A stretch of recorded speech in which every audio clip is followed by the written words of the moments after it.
हरिः ॐ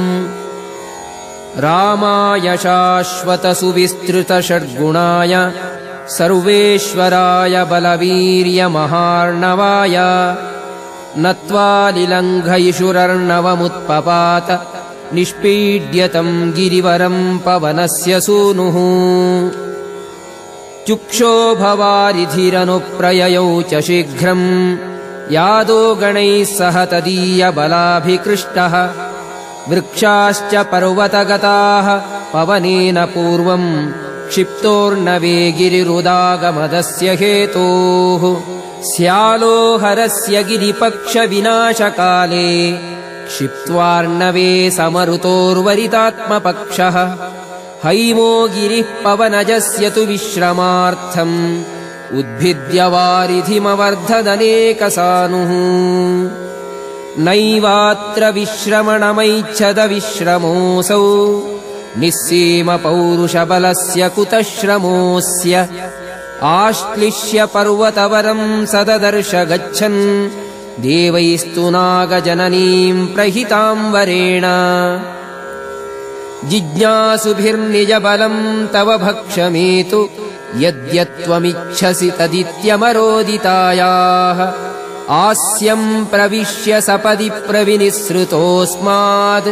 देवाननन्दयतु तस्फृतमेषु रक्षन्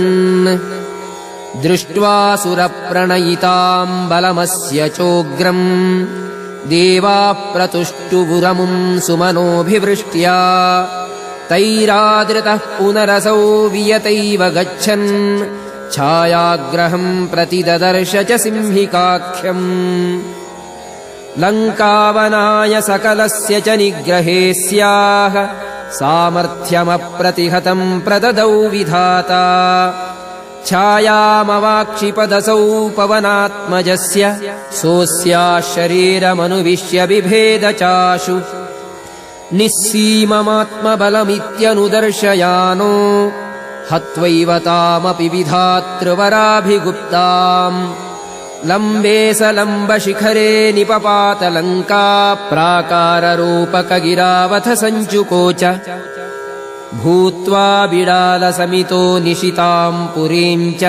प्राप्स्यन् ददर्श निजरूपवतीम् सलङ्काम्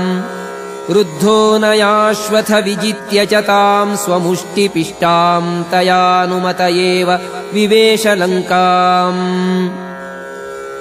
मार्गमाणो बहिश्चान्तः सोऽशोकवनिकातले ददर्श शिंशुपावृक्षमूलस्थितरमाकृतिम् नरलोकविडम्बस्य जानन् रामस्य हृद्गतम् तस्य चेष्टानुसारेण कृत्वा चेष्टाश्च संविदः तादृक्चेष्टा समेताया अङ्गुलीयमदात्ततः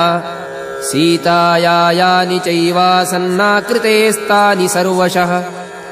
भूषणानि द्विधा भूत्वा तान्येवासंस्तथैव च अथ चूडामणिम् दिव्यम् दातुम् रामाय सा ददौ यद्यप्येतन्न पश्यन्ति निशाचरगणास्तु ते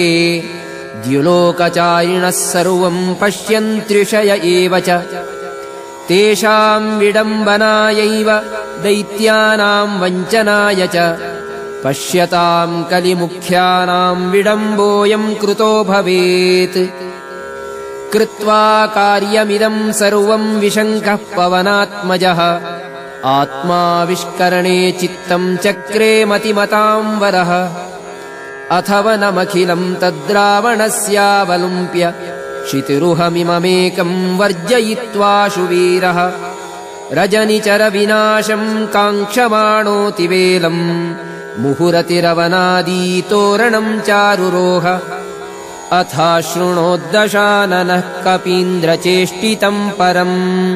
दिदेश किङ्करान् बहून् कपिर्निगृह्यतामिति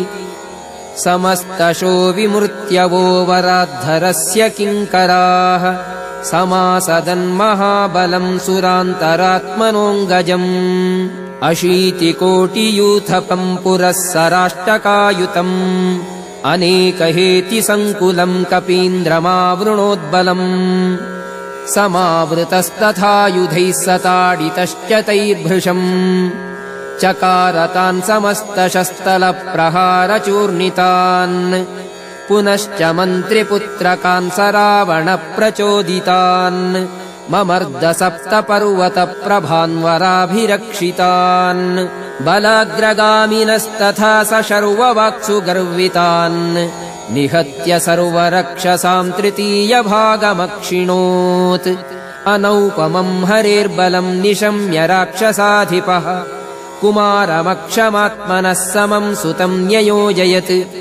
स सर्वलोकसाक्षिणः सुतम् शरैर्ववर्षः शितैर्वरास्त्रमन्त्रितैर्न चैनमभ्यचालयत् समण्डमध्यकासुतम् समीक्ष्य रावणोपमम् तृतीय एष चांशको बलस्य हीत्यचिन्तयत् निधार्य एव रावणः स राघवस्य नान्यथा यदीन्द्रजिन्मया हतो न चास्य शक्तिरीक्ष्यते अतस्तयोः समो मया तृतीय एष हन्यते विचार्य चैवमाशुतम् पदोः प्रगृह्य पुप्लुवे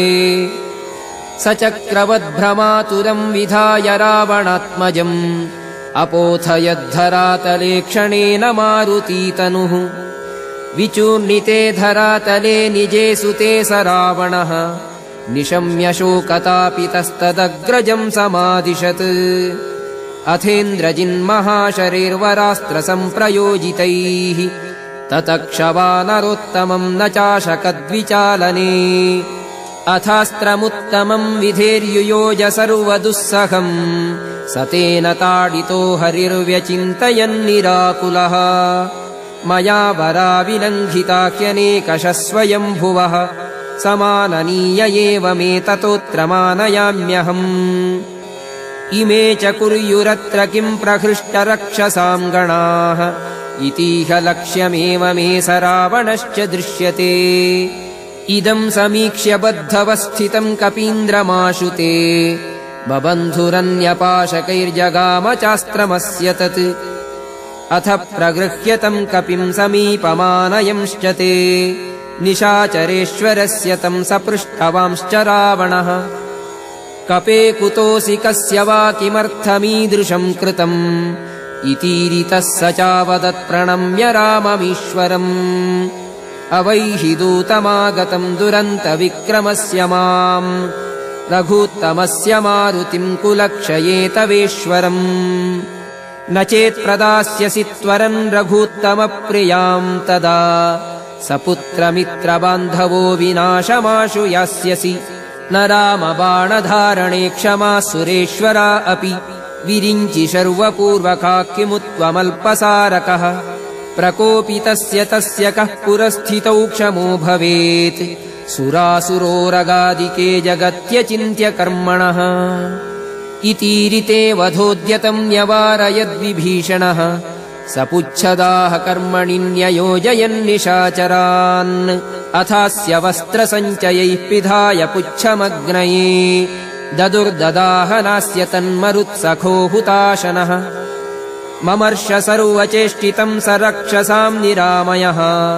बलोद्धतश्च कौतुकात् प्रदग्धुमेव ताम् पुरीम् ददाह चाखिलाम् पुरीम् स्वपुच्छगेन वह्निना कृतिस्तु विश्वकर्मणोऽप्यदह्यतास्य तेजसा सुवर्णरत्नकारिताम् स राक्षसोत्तमैः सह प्रदह्य सर्वशः पुरीम् मुदान्वितो जगर्ज च स रावणम् सपुत्रकम् तृणोपमम् विधाय च तयोः प्रपश्यतोः पुरीम् विधाय भस्मसाद्ययौ विलङ्घ्य चार्णवम् पुनः स्वजातिभिः प्रपूजितः प्रभक्ष्य वानरेषितुर्मधुप्रभुम् समेयिवान् रामम् सुरेश्वरमगण्यगुणाभिरामम् सम्प्राप्य सर्वकपिवीरवरैः समेतः चूडामणिम् पवनजः पदयोर्निधाय सर्वाङ्गकैः प्रणतिमस्य चकार भक्त्या रामोऽपि नान्यदनुदातुममुष्य योग्यम् अत्यन्तभक्तिभरितस्य विलक्ष्य किञ्चित् स्वात्मप्रदानमधिकम् पवनात्मजस्य कुर्वन् समाश्लिषदमुम् परमाभितुष्टः। इति श्रीमदानन्दतीर्थभगवत्पादाचार्यविरचिते श्रीमन्महाभारततात्पर्यनिर्णये श्रीरामचरिते हनूमत्प्रतियानम् नाम 7मोऽध्यायः। श्रीकृष्णार्पणमस्तु।